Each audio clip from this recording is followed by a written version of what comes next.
Let's take a look at a chemical reaction in action now. I have a couple of different materials here. So to start out with, I have road salt, calcium carbonate. This is that stuff that you put on the ice on the roads to get the ice to melt. Also have baking soda here.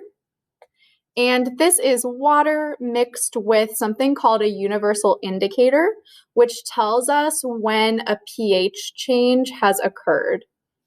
So what I'm going to do first is take my plastic bag and put my road salt and my baking soda together in here. Okay, and then now I'm going to carefully put my cup of water and universal indicator into the bag and seal it on up here. So remember, when we're talking about chemical reactions, we have some evidence that a chemical reaction has occurred.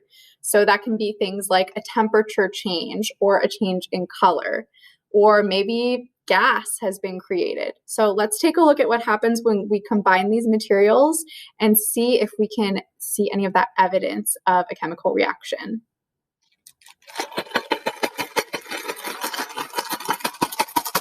All right, so you'll notice that it is turning pink. There's a color change.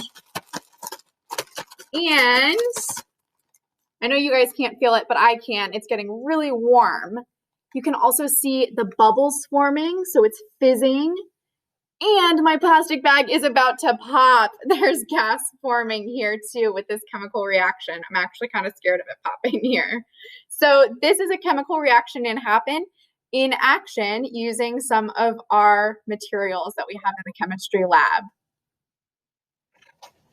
Okay, so once again, this is our final chemical reaction where we had fizzing, gas forming, a temperature change where it got really warm, and a color change thanks to that universal indicator telling us that the pH had changed during the reaction. Thanks, guys.